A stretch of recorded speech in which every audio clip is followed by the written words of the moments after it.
Inilah 7 lapisan langit yang diciptakan oleh Allah Subhanahu wa Ta'ala beserta penghuninya.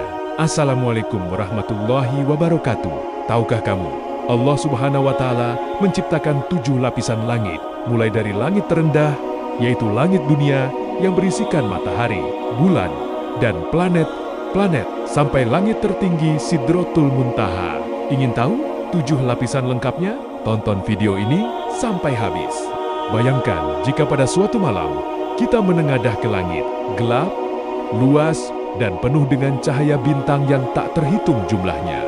Namun apa yang kita lihat itu bukanlah seluruh langit. Itu hanyalah satu lapisan saja dari ciptaan Allah. Dalam Al-Quran, Allah menyebutkan bahwa Dia menciptakan 7 lapisan langit yang dikenal dengan as-samawat asab. Allah berfirman, Allah lah yang menciptakan 7 langit berlapis-lapis. Tidak akan kamu lihat pada ciptaan Tuhan yang Maha Pengasih sesuatu yang tidak seimbang.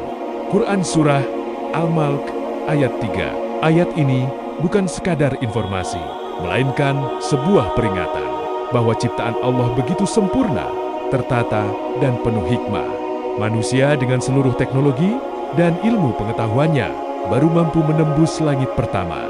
Itu pun hanya sebagian kecil saja. Lalu, seperti apakah langit pertama itu? Langit pertama, langit dunia. Langit pertama disebut juga as-sama dunya, yaitu langit yang paling dekat dengan manusia. Inilah tempat matahari, bulan, planet, bintang, galaksi yang berjumlah miliaran. Allah berfirman, dan sungguh kami telah menghiasi langit yang dekat dengan bintang-bintang. Quran Surah Al-Mulk ayat 5. Semua yang dilihat teleskop tercanggih di dunia, semua yang diteliti oleh ilmuwan selama ratusan tahun, masih berada di langit pertama. Subhanallah, betapa kecilnya manusia di hadapan kebesaran Allah. Namun langit pertama bukan hanya dihiasi dengan keindahan, tetapi juga dijaga dengan sangat ketat penjaga langit dan lemparan api. Dalam Al-Quran dijelaskan bahwa langit pertama dijaga oleh malaikat, dan setiap setan yang mencoba mencuri berita dari langit akan dikejar oleh Syihab, yakni lemparan api yang membakar. Allah berfirman, dan kami menjaganya dari setiap setan yang terkutuk. Quran Surah Al-Hir ayat 17. Ini menjelaskan bahwa langit bukan ruang kosong tanpa aturan. Ia adalah wilayah yang tertib, dijaga, dan tunduk sepenuhnya pada perintah Allah. Tidak satupun makhluk bisa menembus langit tanpa izin dari Rabb semesta alam. Langit kedua. Langit kedua adalah lapisan yang tidak bisa dijangkau oleh makhluk biasa. Ia bukan ruang hampa, melainkan alam yang penuh dengan malaikat. Dalam peristiwa Isra Mi'raj, inalam Rasulullah bertemu dengan Nabi Isa alaihissalam dan Nabi Yahya alaihissalam di langit kedua. Pertemuan ini bukan tanpa makna. Nabi Isa alaihissalam adalah simbol kesabaran dan keteguhan iman, sedangkan Nabi Yahya alaihissalam dikenal dengan ketaatan dan kezuhudannya, seolah Allah ingin mengajarkan bahwa untuk naik derajat di sisinya diperlukan iman, kesabaran, dan ketaatan yang tulus. Di langit ini, para malaikat bertasbih tanpa henti, siang dan malam tanpa lelah. Allah berfirman, mereka tidak pernah mendurhakai Allah terhadap apa yang diperintahkan kepada mereka, dan selalu mengerjakan apa yang diperintahkan. Quran Surah At-Tahrim ayat 6. Berbeda dengan manusia, malaikat tidak pernah lalai, tidak pernah menunda ibadah, tidak pernah membantah perintah Allah. Langit ketiga. Perjalanan berlanjut ke langit ketiga. Disinilah Rasulullah bertemu dengan Nabi Yusuf alaihi, seorang nabi yang diberi setengah dari keindahan dunia. Namun keindahan itu tidak membuatnya sombong, tidak pula menjauhkannya dari Allah. Langit ketiga menjadi simbol bahwa keindahan dan nikmat bisa menjadi jalan menuju Allah jika digunakan dengan iman dan akhlak. Banyak manusia diuji dengan kekurangan, namun tidak sedikit pula yang diuji dengan kelimpahan. Nabi Yusuf alaihissalam mengajarkan bahwa godaan terbesar seringkali datang saat hidup terasa indah dan nyaman.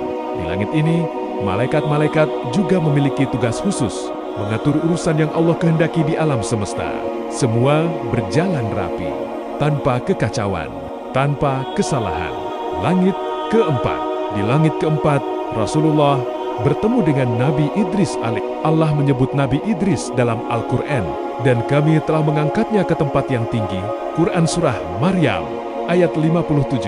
Ayat ini menjadi isyarat bahwa Nabi Idris alaih memiliki kedudukan yang mulia di sisi Allah. Nabi Idris dikenal sebagai sosok yang sangat tekun beribadah, rajin berdakwah, sabar menghadapi kaumnya. Langit keempat menjadi simbol ketekunan dan konsistensi ibadah yang terus dijaga. Meski tidak terlihat oleh manusia, di langit ini, para malaikat sibuk dengan tasbih dan ibadah, tanpa henti, tanpa keluh kesah. Seolah Allah mengajarkan bahwa derajat tinggi tidak diraih dengan amal besar sesekali, tetapi dengan amal kecil yang terus dijaga. Langit kelima, perjalanan berlanjut ke langit kelima. Disinilah Rasulullah bertemu dengan Nabi Harun alaih. Nabi Harun alaihissalam dikenal sebagai nabi yang lemah lembut, penuh kasih sayang, dicintai oleh kaumnya. Berbeda dengan Nabi Musa alaihissalam yang tegas, Nabi Harun alaihissalam menjadi penyeimbang dengan kelembutan dan akhlaknya. Langit kelima mengajarkan bahwa kelembutan adalah kekuatan dan kasih sayang adalah bagian dari iman. Rasulullah bersabda, "Tidaklah kelembutan ada pada sesuatu, melainkan ia akan menghiasinya." Hadis riwayat Muslim. Di langit ini, malaikat-malaikat memancarkan ketenangan, mengingatkan bahwa dakwah dan ibadah harus dibarengi dengan hati yang lembut. Pelajaran dari langit keempat dan kelima. Langit keempat mengajarkan istiqomah dalam ibadah. Langit kelima mengajarkan akhlak dan kasih sayang. Semakin tinggi langit, semakin jelas bahwa jalan menuju Allah bukan hanya tentang ritual, tetapi juga tentang hati dan akhlak. Inilah lapisan langit terakhir yang Allah perlihatkan kepada Rasul-Nya dalam peristiwa Isra dan Mi'raj. Langit keenam.